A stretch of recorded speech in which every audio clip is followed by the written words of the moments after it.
안녕하세요. 미니TV 오신 걸 환영합니다. 제가 이번 주에 재미있게 읽었던 책은요. 바로 이 책입니다. 하버드 행복 수업. 사실은 이 책을 저번 주에 읽기 시작했는데 읽고 올렸어야 되는데 사실은 제가 한 2번 정도 읽었거든요. 읽으면서 좀 생각도 좀 많이 해보고 해서 이제서야 찍게 됐습니다. 지은이는 유키소노마 지음, 정은이 옮김, 매일경제신문사에서 편했습니다. 성공의 상징인 동시에 성공의 덫의 상징이기도 한 하버드대학교. 사람들은 하버드대학교를 졸업하면 사회적인 성공과 경제적인 부호 그리고 개인적인 행복을 모두 거머쥘 것이라고 쉽게 믿어버린다. 물질적인 부유함이 곧 행복이라 여기기 때문이다. 하지만 극도의 빈곤을 제외하곤 물질적인 부와 행복 사이에는 큰 관계가 없다. 하버드 대학교는 세계 최고의 고등교육기관 중 하나로 성공으로 가는 지름길이라는 상징적인 이미지를 가지고 있다. 하지만 그 이면에는 사회적 성공이라는 유혹에 빠져 옳지 못한 선택을 하는 사람들도 많다. 이를 본 하버드 대학교 연구진들은 진정한 성공, 나아가 진정한 행복을 손에 넣기 위해서는 어떻게 해야 하는지 연구하고 그 방법을 학생들에게 가르치고 있다. 행복을 이끄는 기술에 대해서 말하고 있는데요. 먼저 행복의 신화에서 벗어나라고 합니다. 사람은 뭔가를 이루면 행복해질 수 있다는 행복의 신화에 얽매여 산다. 작은 일에도 고마움을 표시하는 습관과 타인을 도우려는 친절한 태도, 이런 감정은 과학적으로도 행복과 이어지는 습관임이 검증되었다. 지위나 부, 명예 없이도 지속 가능한 행복이 존재한다. 부자든 아니든 높은 지위에 있든 아니든 결혼을 하든 안 하든 누구나 지금 당장 행복해질 수 있다. 그리고 그 행복을 계속해서 누릴 수 있다. 당신은 지금 행복한가?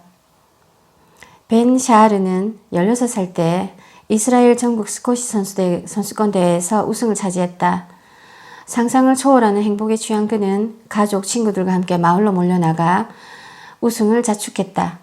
하지만 집으로 돌아온 그는 오래도록 의미하고 싶었던 행복은 이미 사라졌고 공허함만이 자신을 둘러싸고 있다는 사실이었다. 하버드 대학교에 입학해보니 세계 곳곳에서 최상의 성적으로 정상의 자리를 꿈꾸며 입학한 학생들임에도 여전히 해결할 수 없는 문제로 괴로워하는 모습을 본 벤 샤르는 어떻게 하면 행복하게 살아갈 수 있을까를 탐구하기 시작했다. 행복이란 충만한 즐거움과 삶의 의미를 함께 느끼는 경험이라고 정의한다.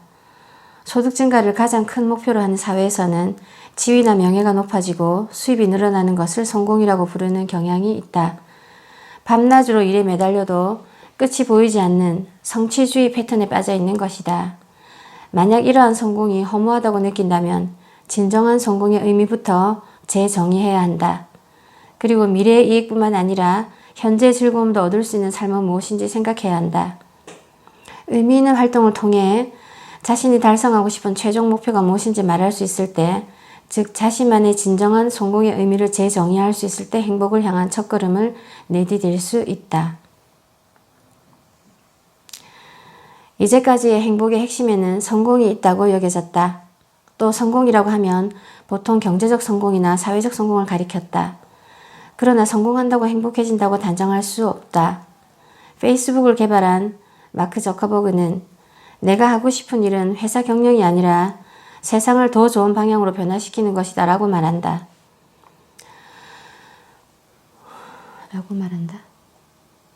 그는 사명을 실현하는 삶을 살아가자라는 생각을 바탕으로 자신의 생활은 더없이 간소하게 하고 싶다고 밝힌 바 있다.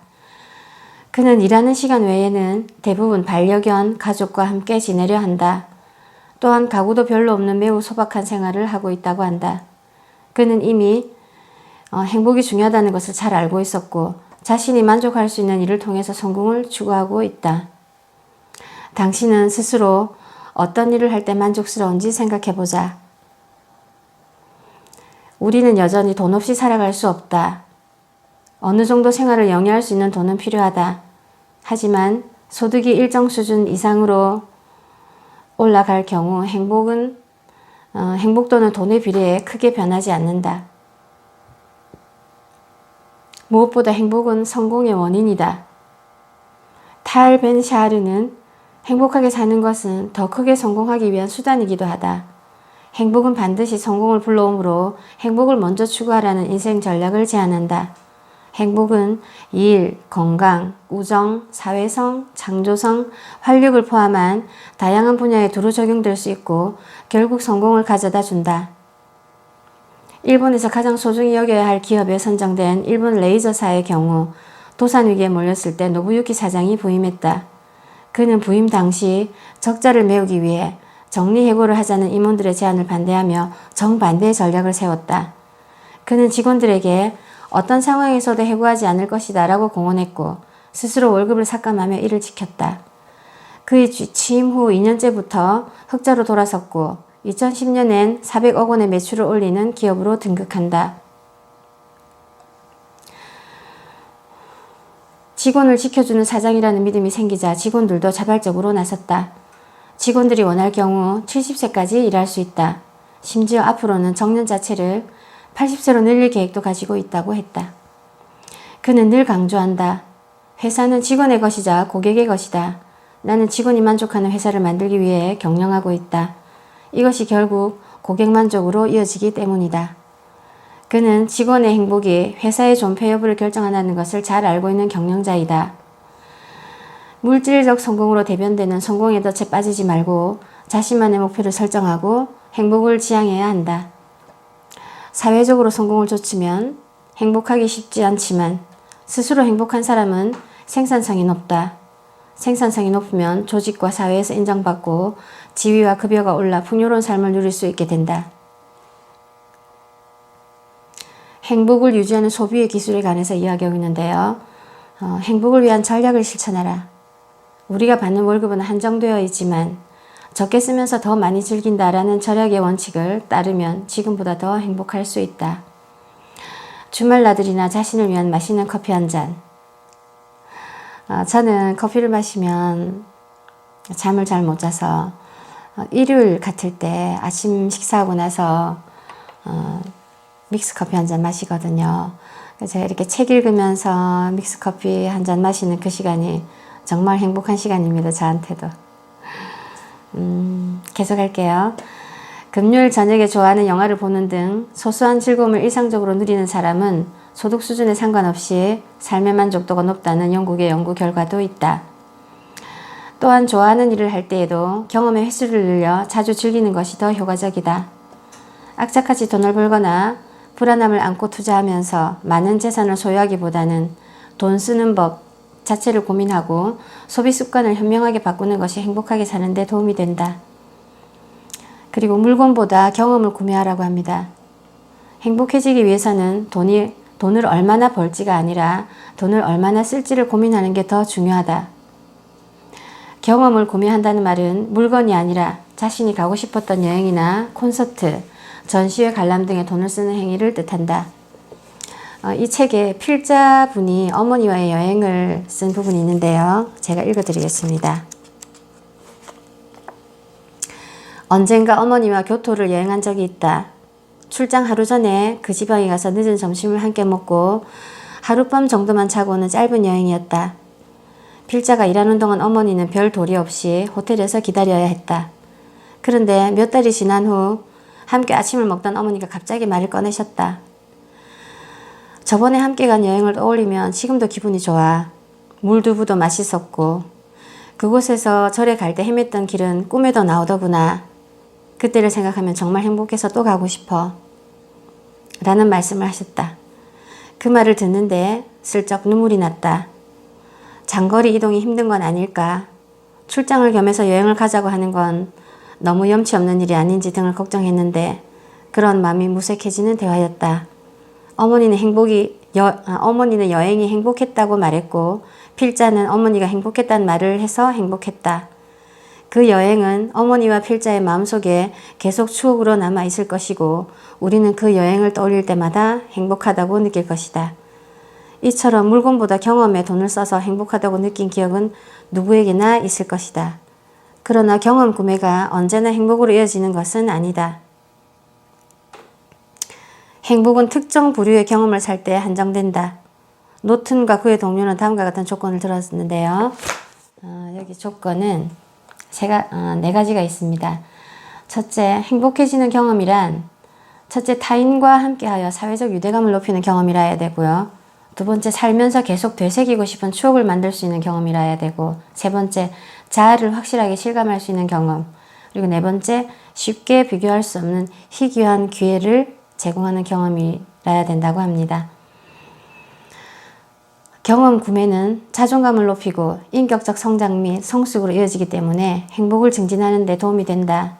중요한 것은 경험이든 물건이든 본인에게 의미 있는 것에 투자해야 한다는 사실이다. 보상과 시간과 미래에 투자하라. 마이클 노튼과 엘리자베스 던이 행복한 소비 생활에 대해 다룬 책 당신이 지갑을 열기 전에 알아야 할 것들에서 두 저자는 자신들의 기쁨을 가져다주는 구매품 목록도 공개했는데요. 노튼이 좋아하는 것은 때맞춰 먹는 달콤한 간식이다. 2월에 계피맛 캔디, 11월엔 할로윈데이에 먹는 캔디콘, 12월엔 파카맛 아이스크림과 에그노그를 자신만의 시즌 음식으로 정해서 먹는다고 한다. 모두 특정 시기에 즐길 수 있는 간식이라서 그는 항상 새로움과 희귀함, 색다른 즐거움을 만끽하고 있다고 한다. 사실은 저도 오늘 아침에 굴 겉절이 김치를 해서 밥을 맛있게 먹었거든요. 사실 이건 겨울에만 먹을 수 있는 거잖아요. 그래서 이것도 시즌 음식이라고 할 수 있을까요? 계속하겠습니다. 엘리자베스 던 교수가 스스로에게 주는 상은 카페라테다. 날을 정해서 그날을 기다린다고 한다. 자신이 정한 날에 풍성한 우유 거품으로 덮여있는 카페라테를 특별히 찾아 마시며 상쾌한 기분으로 그 맛을 음미한다고 한다. 돈을 현명하게 쓰면 더 큰 행복을 누릴 수 있다. 타인에게 투자하라. 저명한 투자가이자 대부호인 워런 버핏은 최상류층 부자들에게 본인 재산의 50%를 생전 혹은 사후에 기부하는 것을 제안한다. 본인 역시 99%를 기부하겠다고 공언했다. 마이클 노튼과 그의 동료들은 우리가 대부호는 아니더라도 누구든 작은 버핏이 될 수 있다고 말했다.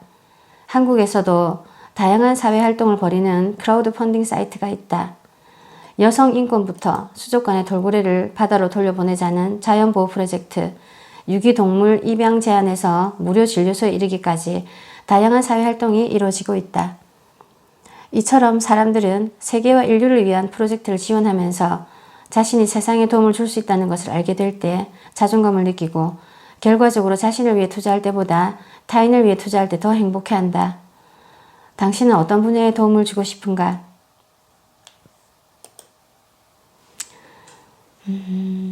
하고픈 일을 발견하는 경력 관리의 기술에 대해서 말하고 있습니다. 행복하기 위해서는 일을 해야 한다. 일을 통해서 우리는 몰입을 경험한다. 몰입은 의식과 감각을 잃어버릴 만큼 몰두하고 있는 상태이다. 미국의 심리학자 에이브레햄 메슬로는 몰입을 인생에서 가장 행복한 순간이며 황홀, 환희, 더 없는 만족을 느끼는 상태를 체험하는 것이라고 했다. 하고 싶은 일을 하면서도 돈도 버는 방법. 가장 멋진 행운은 열정을 다 쏟아낼 만큼 좋아하는 일을 하고 그에 대한 보상도 받는 것이다. 벤 샤르는 열정과 장점이 통합된 직업을 옳은 일이자 적합한 일이라는 뜻의 right work라고 부른다. 현실에서 매우 중요한 개념이다. 열정을 쏟고 싶은 일이라도 자신의 장점과 일치하지 않으면 수입원으로 이어지기 힘들다. 벤 샤르는 이러한 right work를 찾는 직업을 위해 MPS 프로세스라는 방법을 제안한다. MPS는 첫째 M은 meaning, 의미란 뜻인데요. 어떤 일이 나에게 의미가 있는가? P, pleasure, 즐거움. 어떤 일이 나에게 즐거움을 주는가? Strengths, 장점. 나는 무엇을 잘하는가? 이 세 가지를 생각하면서 자신의 적합한 일을 찾는데 도움을 받으라고 합니다. 지금 하고 있는 일이 당신에게 딱 맞는 일일 수도 있다. 자신의 일을 더 큰 맥락에서 파악하고 적극적으로 의미를 부여할 때 일은 일 이상의 가치를 지닌다. 청소를 천직으로 발전시킨 청소부는 자신의 일에서 의미를 찾지 못하는 의사보다 더 행복해했다. 어떤 노동이라도 천직으로 바꿀 수 있다. JR 동일본 테크노하트 테스이라는 회사의 경우인데 이 회사는 신칸센 열차를 청소하는 회사이다. 일하는 방식이 하버드대학교 경영대학원의 경영관리 연구 사례로 채택되면서 주목을 받았다.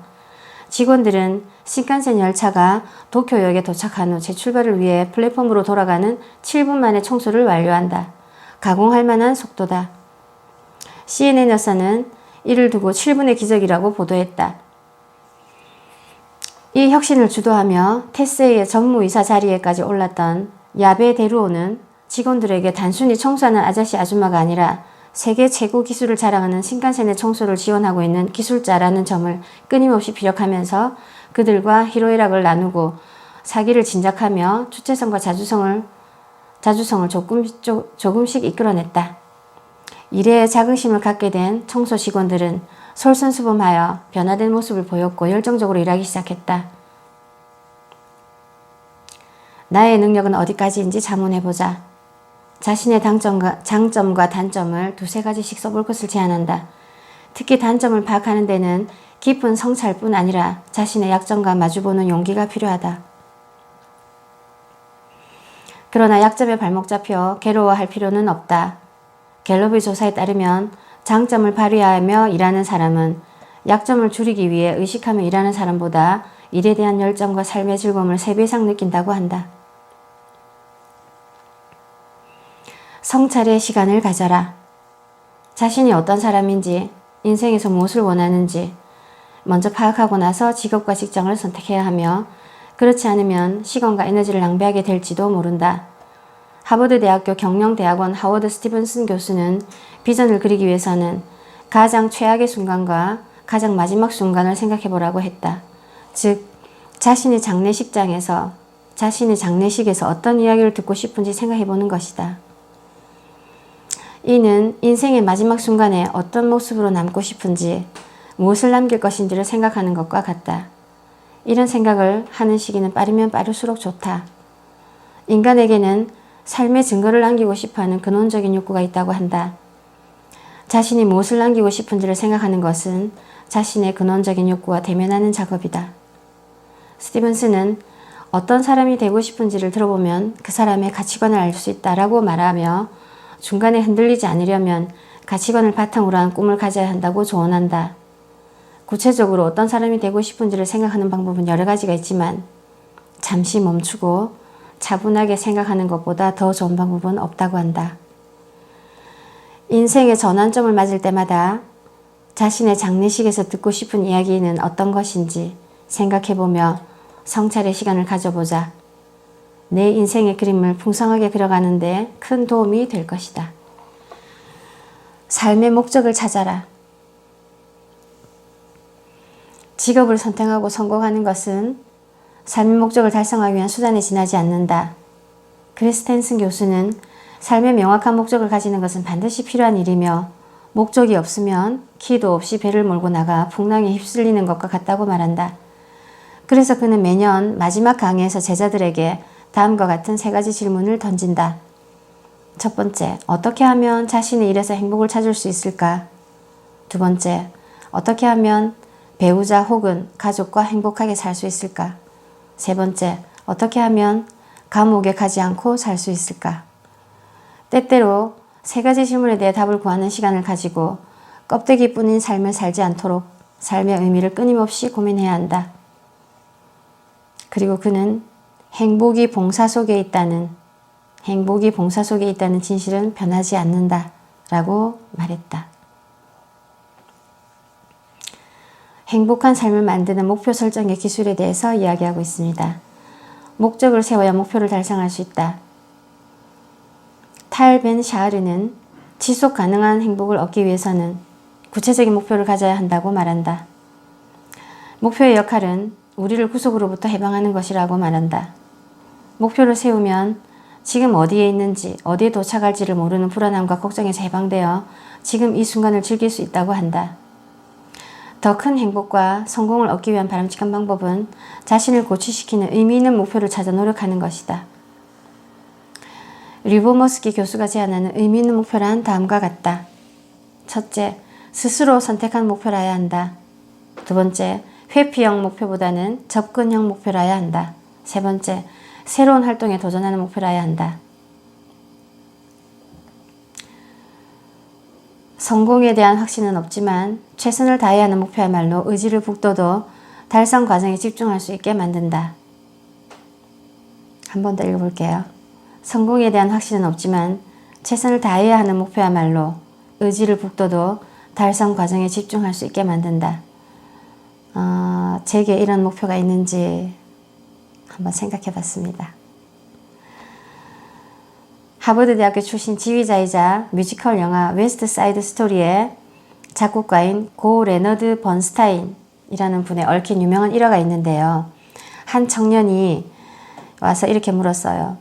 지휘자가 되고 싶은데 제가 과연 지휘자가 될 수 있을까요? 라고 묻자 그는 쌀쌀맞게 아니 힘들겠네 라고 딱 잘라 말했다.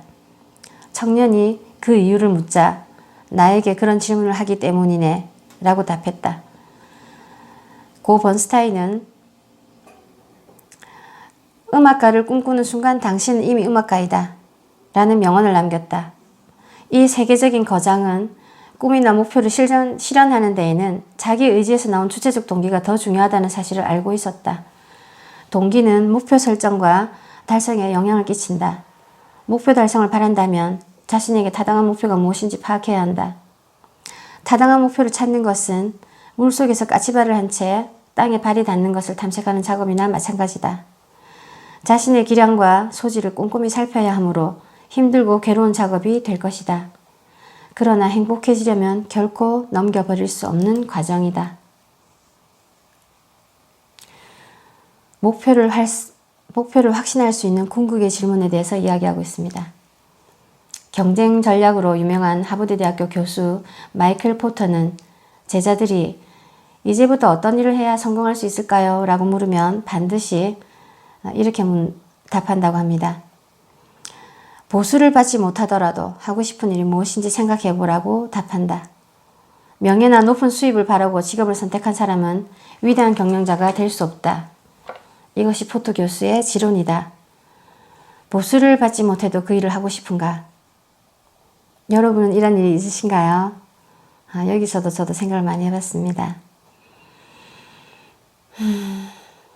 이는 자신의 목표를 점검하고 검토하기 위한 궁극의 질문이다. 자신의 내적 기준을 명확하게 이해하는 일부터 시작해보자. 과정 자체를 즐길 수 있는 일인지 판단하라. 목표를 달성해야 행복해지는 것이 아니라 목표를 추구하는 과정에서 즐거움을 느껴야 행복해질 수 있다고 주장한다. 해머 던지기 일본 국가대표 선수로 올림픽에 출전했던 무로우시 고지는 중요한 것은 메달색이 아니라 목표를 향해 노력하고 있다는 사실이다 라는 말을 했다. 2016년 리우데자네이루 올림픽 펜싱 남자 에페 결승전에서 금메달을 차지한 박상영 선수는 좋은 결과를 얻으려면 1등을 목표로 하는 것이 아니라 준비하는 그 순간을 즐겨야 한다고 말했다. 즐길 수 없는 노력은 결국 헛수고일 뿐이다. 훌륭한 경영자들이 의외로 자신의 커리어에 좌절하는 경우가 많은데 그 원인은 많은 사람들이 자신의 열정이 어디를 향하고 있는지 모르고 주위의 의견에 지나치게 의존한 나머지 잘못된 길로 들어서 방황했기 때문이었다. 사람이 성장하기 위해서는 현재에 안주하지 않고 더 높은 곳을 향해 나갈 필요도 있다. 그러나 끝도 없이 쳇바퀴를 도는 삶은 공허하다. 끊임없이 쳇바퀴 위를 달리다가 완전히 지쳐버렸고 마침내 노력에는 두 종류가 있다는 점을 깨닫는다. 바로 부지런함과 헛수고다. 부지런함은 진심으로 이루고 싶은 의미 있는 목표를 위해 꾸준하게 일하는 태도를 뜻한다. 진심으로 좋아하는 일이라면 노력 그 자체만으로도 더 행복해질 수 있다. 반면 외적 기준이나 사회적 비교의 바탕을 둔 목표를 이루기 위해 노력한다면 이는 헛수고만 하는 셈이다. 노력을 하면 할수록 피폐해진다. 그리고 여기 마지막 장에는요. 행복을 습관으로 만드는 행동의 기술에 대해서 이야기하고 있습니다. 행복도를 높일 수 있는 구체적인 활동은 다음과 같다. 6가지가 있는데요. 첫 번째, 감사일기를 쓰자. 두 번째, 타인에게 친절하게 행동하자. 세 번째, 타인을 이해하기 위한 적극적 경청을 하자. 네 번째, 매일 좋은 일 세 가지를 떠올리자. 다섯 번째, 마음 챙김 호흡법을 하자. 여섯 번째, 최고 멋진 자신의 모습을 상상하자. 이 부분에 대해서는 또 제가 책을 보고 읽어드리겠습니다. 첫 번째, 감사일기를 쓰자.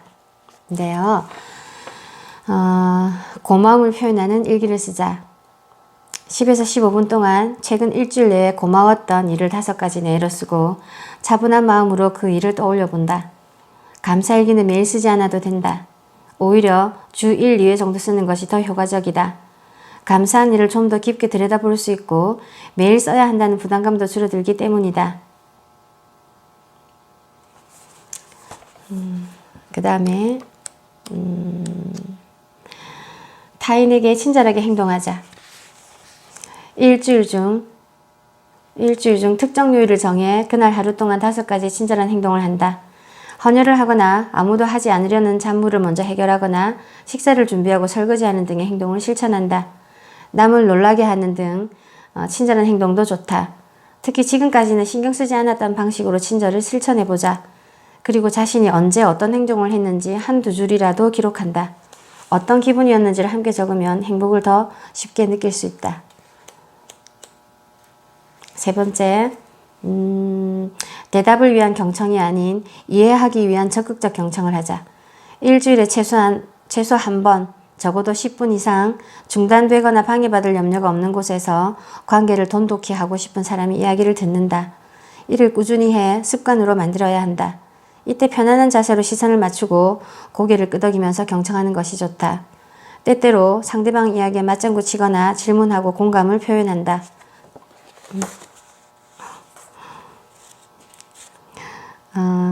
평가나 조언은 하지 않는다. 앞에서 언급한 모든 행동은 안 해도 상관없지만 하면 효과가 커진다.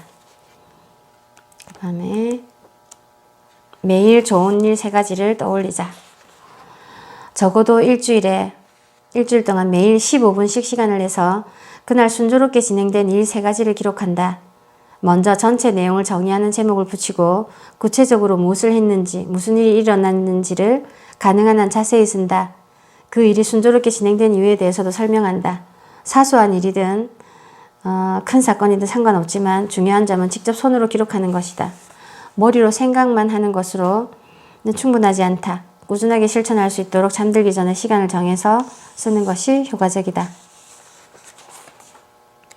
그 다음에 마음 챙김 호흡법을 하자. 일주일에 최소 한 번 이상 15분간 의자나 바닥에 앉아 몸에 힘을 빼고 편안한 자세를 취한다. 체형이나 체중에 의식을 기울이면서 긴장을 푼다. 호흡을 자연스럽게 반복하면서 주의가 산만해지기 시작하면 생각하고 있다, 헤매고 있다 라며 낮은 목소리로 말해도 좋다. 그 상태로 5분에서 7분간 자신의 호흡에 집중한다.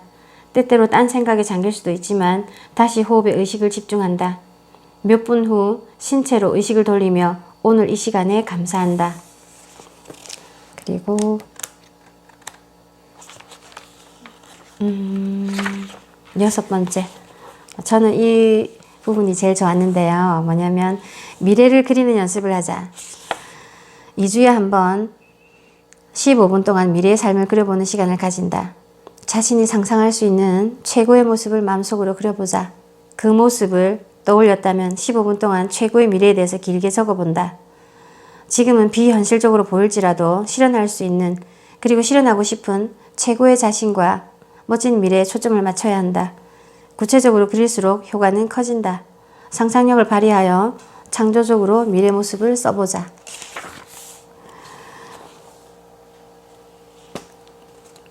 당신이 지금 하고 있는 일은 진정한 행복을 손에 넣기 위한 것이며 자신에게 진정한 행복을 안겨주는 사명을 찾아 완수하기 위한 여행에 가깝다.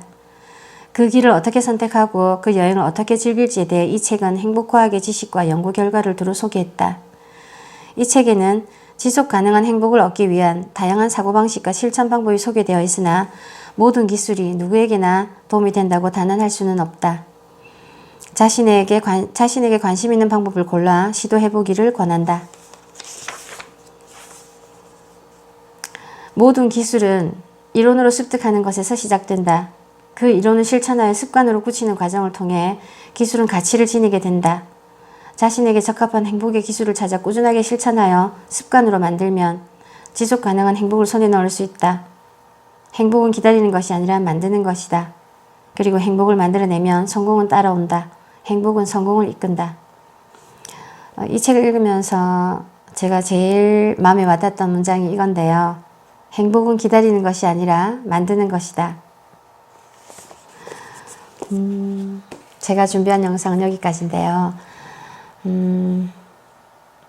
여러분의 지속 가능한 행복을 만드는데 이 책이 도움이 되셨으면 좋겠습니다. 다음에 또 책 읽고 또 찾아뵐게요. 감사합니다.